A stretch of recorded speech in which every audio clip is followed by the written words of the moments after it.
বাড়িতে কেউ আছেন? কেউ আছেন? কেডা? আসসালামু আলাইকুম। ওয়ালাইকুম আসসালাম। এটা কি রহিমাদের বাড়ি? হ বাবাজি। রহিমা এতদিন আমাদের বাড়িতেই ছিল, আমাদের ওখানেই কাজ করতো। ও তুমি জাবেদ ভাইয়ের ছেলে? আসো আসো বাবা, আসো আসো, বসো, আমি ডাকতেছি। আসো আসো আসো। রহিমা, রহিমা।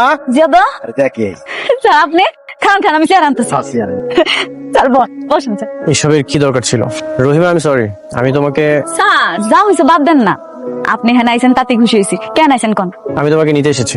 কই যাবো স্যার আমি? ফ্রিয়া তোমার অপেক্ষায় আছে। স্যার আমি স্যার যাইতে পারবো না। কেন, কি হয়েছে?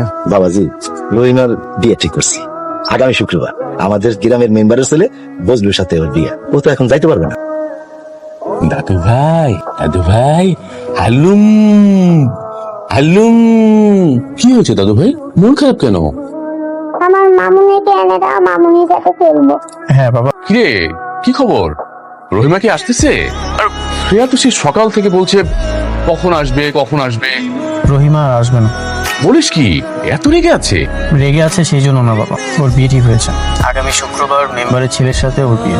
বাবা, আমার কেন জানি খুব খারাপ লাগছে। কেন, শ্রেয়ার জন্য? ফ্রিয়ার জন্য তো সেই প্রথম থেকে খারাপ লাগছিল। বাবা, তোকে একটা কথা বলি, আমার কথাটা রাখবি? হ্যাঁ বলো বাবা। তুই রহিমার কাছে যা, গিয়ে বল যে ওই মেম্বারের ছেলেকে বিয়ে করার দরকার নেই, তুই ওকে বিয়ে করবি, ওকে বিয়ে করে নিয়ে আয়। বাবা, এইসব তুমি কি বলছো?